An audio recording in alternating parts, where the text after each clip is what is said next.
What's up everybody, Damian Brown here, Remax Ocean Point. It is that time of the month again. That's right, it's that time of the month where I talk all things Cowichan Valley real estate market related, specifically my 2 cents in the market, where I think it's going, and I'll compare and contrast 2017 October to 2018. Before I do that though, I want to give you a little bit of context to that and kind of give you an idea of some of the things that I think are shaping these numbers. So, we've all seen the Bank of Canada raising interest rates. I don't think that's going to stop. I don't think it's going to pause. I don't think they're going to lower interest rates for sure. Matter of fact, I think we might actually see them raise interest rates more rapidly than anticipated. We could even see a 2.5% to 3.5% normalized interest rate, which I don't have to tell you. It's going to be interesting to see the Canadian household absorb that. We're also seeing a little bit of a waning in wage growth.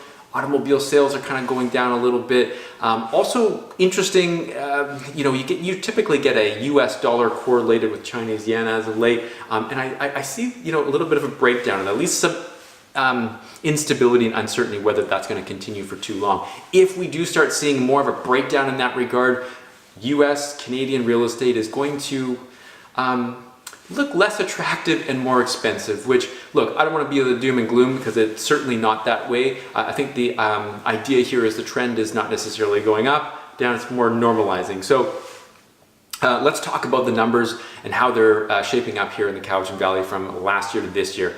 So 2017 kicked off with a total of, in October, 232 listings versus 179 this year, roughly a 22% drop. And that number in and of itself isn't really that important. What is interesting, however, is we're getting a lift in inventory. So we had 2.9 months of inventory this time last year versus 4 now.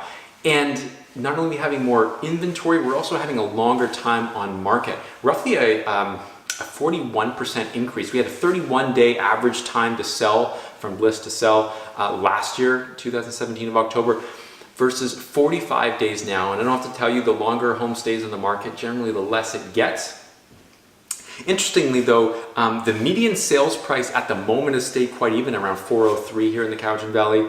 But what we are seeing is the average sales price decreased roughly 6% from this time last year, really 456 for the average sales price, down to 428, I believe it was. So, we are seeing a little bit of a reduction, not a massive reduction, but look, that's a lot of numbers. What do all these things mean? Last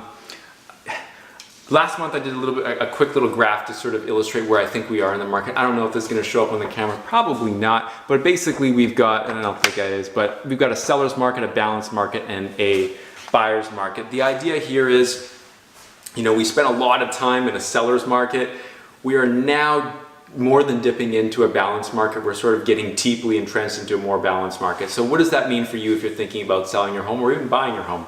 Well, if you're thinking of selling, look, the idea here is you've got more inventory evidently on the market, more for buyers to choose from. So pricing your home appropriately is going to be crucial from the outset. And understanding that, other buyers are going to have a lot of selection to choose from. So where you're pricing your home, how quickly you're pricing your home is good.